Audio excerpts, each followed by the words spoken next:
disrupted. Welcome to the Author Spotlight. On this episode, we're talking with Lukas Klessig and his book, Words with My Father. Hi, Lukas. Thanks for being on the Hello. show. Thank you. It's great to be here. Yeah, so why don't you let us know why we should read your book? Somebody else described it as a compellingly different mental health memoir amongst sort of a proliferation of that sort of genre. And the reason for that is that this book doesn't center on psych wards and hospital stays and medication trials, sort of a perpetual patient journal. It's much more about my father's journey through real life, and his bipolar disorder is not what defines him. It's not his identity. So it really promotes a sense of agency and responsibility and living your life with whatever cards you were dealt. And we think that's a really strong point of view when a lot of these other titles don't go into that so much. So the book explores how my father's bipolar disorder led to a pretty dangerous and dramatic existence during the civil rights movement, the environmental movement, the Vietnam War protests, and sort of how it drove what happened in those times for him, and also what we can learn from how he managed to get through his illness. This isn't a story for readers or listeners. We have an audiobook coming out. It's not a story of some other man's strange life. We think it really has the ability to draw you in and sort of make you part of the story because it employs all this historical context and events that you'll know about and you'll have opinions about and you'll recognize from movies and stuff. So it sort of takes you into the story, and it's not just some description of somebody else's experience.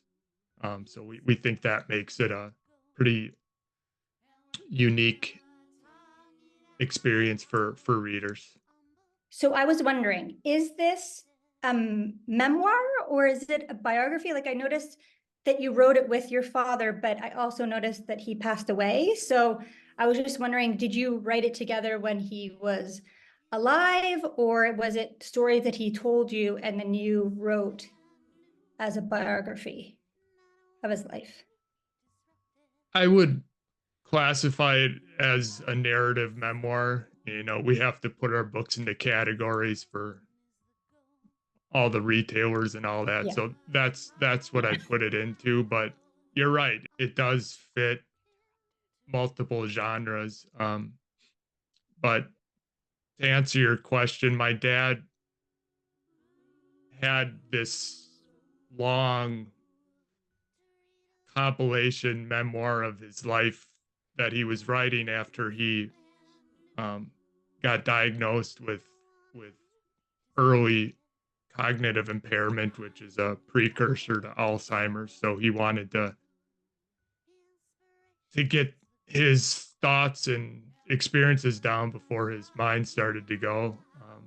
Unfortunately, a different disease took his life um, while he was finishing that project, and so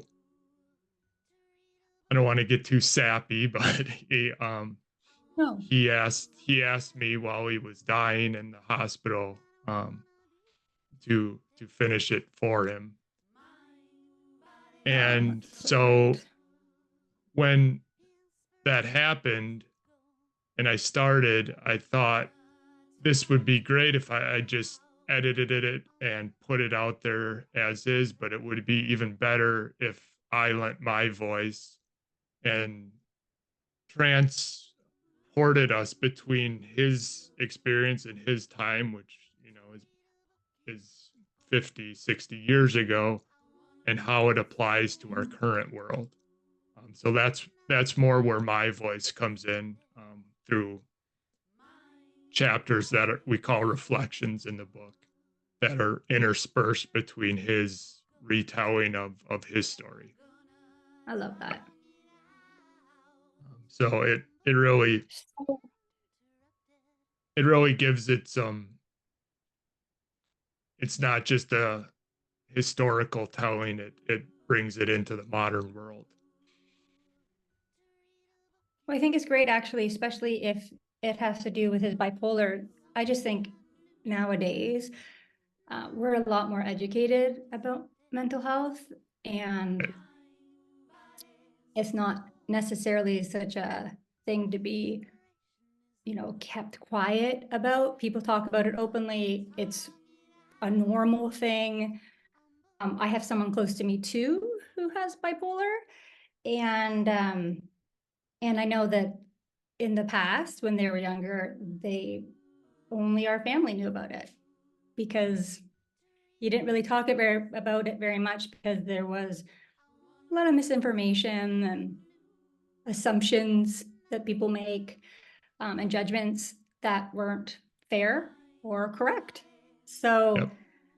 I like that that it kind of weaves between the two, because I think that our world now is a little bit more, I guess, tolerant of mental health, or at least more educated about it. Yeah. Well, I think there's sort of been this grand realization that almost everybody in their lifetime has these sort of struggles. So uh, we've sort of given up on this collective shame and hiding, which is a Yeah, like good it's thing. normal. Yeah. It's actually Um, common. yeah. Yeah. And So everyone just has a different version of something. yeah. Yeah.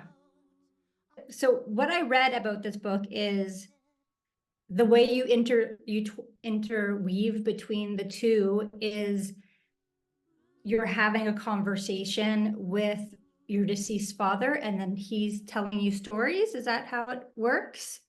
Some of the marketing copy makes it seem that way. It's more of Okay. him telling the story and then me reflecting on his experiences and then the values and takeaways from his experiences. So it's not literally a back and forth conversation.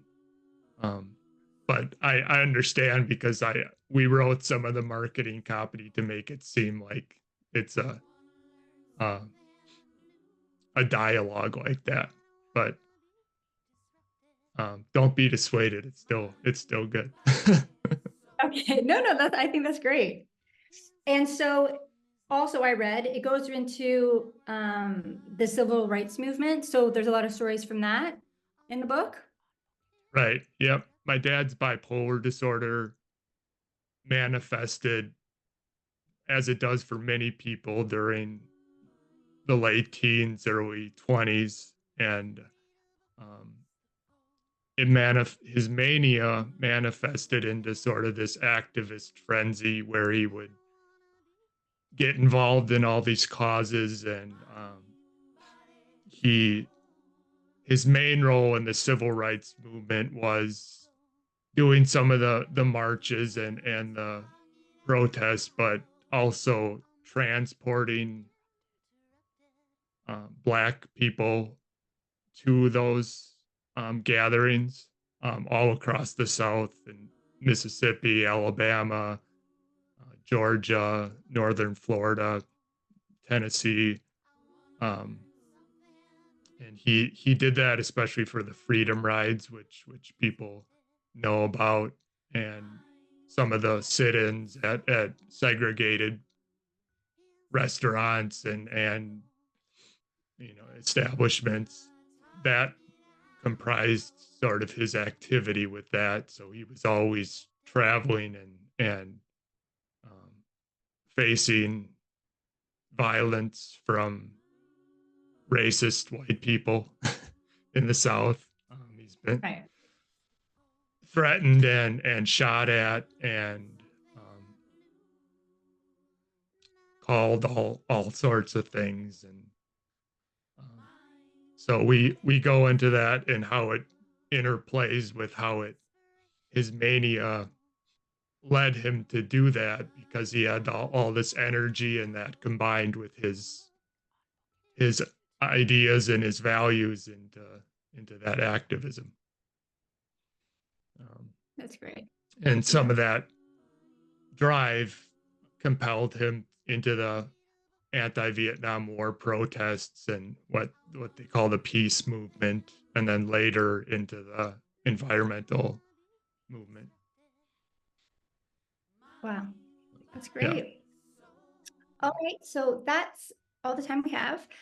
But for listeners, if you'd like to read Lukas's book, you can find it on our website at www.bookinterrupted.com/shop. And underneath the heading of Author Spotlight, you'll find it under there. You can also find his website on our show notes, and you can read more about Lukas and his father, and there's some bios on there. Your website's pretty good. So you can find that in the show notes as well. And there's also a blog that you can find all that information as well. Is there one last thing, anything else you want to tell our listeners before we sign off about your book? When people ask me that, I always say, if you connect with the book and it resonates with your life or your experience in some way, feel free to reach out to me by email or social media. I talk to people every single day, usually at least 5 to 10 people every day, about how the book connects with their life. And I love to do that. So feel free, and I would love to hear your story. That's great. Yes. And I can also put, if you'd like, your email address as well in our show notes, and then people can know exactly where to find you. Okay, great. Great. Well, thanks for being on the show. I really appreciate it. Thank you, Sarah. It's been a fun conversation. If you've enjoyed these video highlights, listen to the full episode on our YouTube channel or wherever you get your podcasts. Remember to like and subscribe and ring that bell to be notified when new episodes are published. Find out more by going to www.bookinterrupted.com.